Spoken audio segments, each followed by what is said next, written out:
and a lot of debate is already being had about who the best team in college football is going into 2024. I have been outspoken in thinking that it's Ohio State at the moment.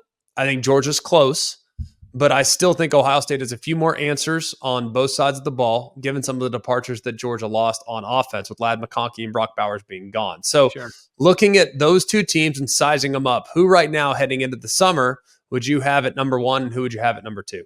Greg McElroy, I'm telling you this. If the quarterback situation in Columbus figures itself out, like if Will Howard grabs it and it's his, if they figure it out with Chip Kelly calling ball plays and everything they have coming back, I think Ohio State is the biggest problem for the entire country. They are absolutely loaded. And they don't have a weakness. And to me, this is the biggest year in Ryan Day's career at Ohio State. Why?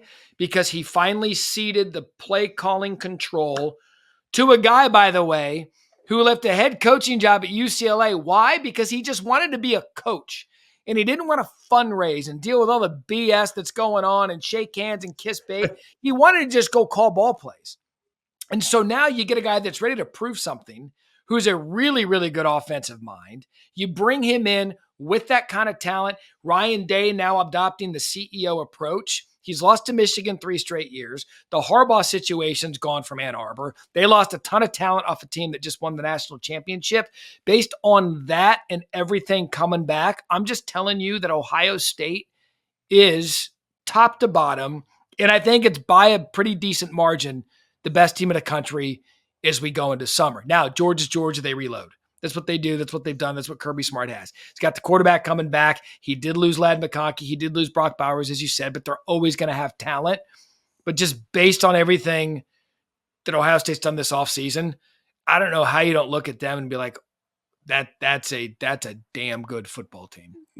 On paper, they're phenomenal. It'd be hard to push back on anything that you said. If they're number one in the Big Ten, who's two? Is it Oregon? Oregon had a great offseason. And I'm still wrapping my head around that Oregon's a Big Ten team. Like it doesn't sit right. I got to sit there and be like, who's the best team in the Pac-12? Oh, we got rid of the Pac-12. Yeah. Look, Dan Lanning, he is building, remember when, I'll use this analogy and it kind of parlays with Ohio State. Remember when Urban took over at Ohio State? Yeah. And they were the one team. Say what you want about the Big Ten prior to them poaching for Pac-12 teams, but Big Ten football, we know what it is. It's big offensive linemen. It's north and south running backs.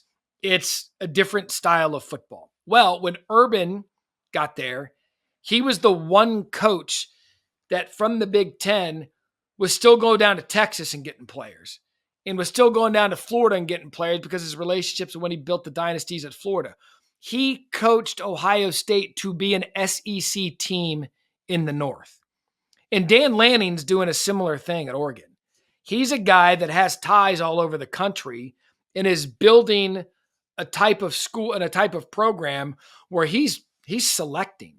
Yeah. And so the different type of skill that he's getting at Oregon might not necessarily, look at Michigan's a prime example. They didn't throw an entire second half of a game and that kid just got picked in the top 10 in the NFL. It's a different style in the Big Ten.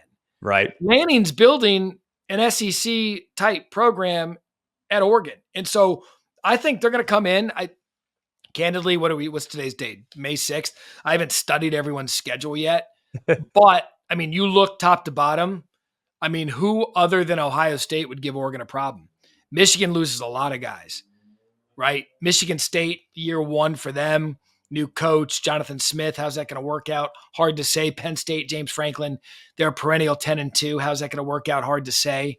But I think Oregon's loaded.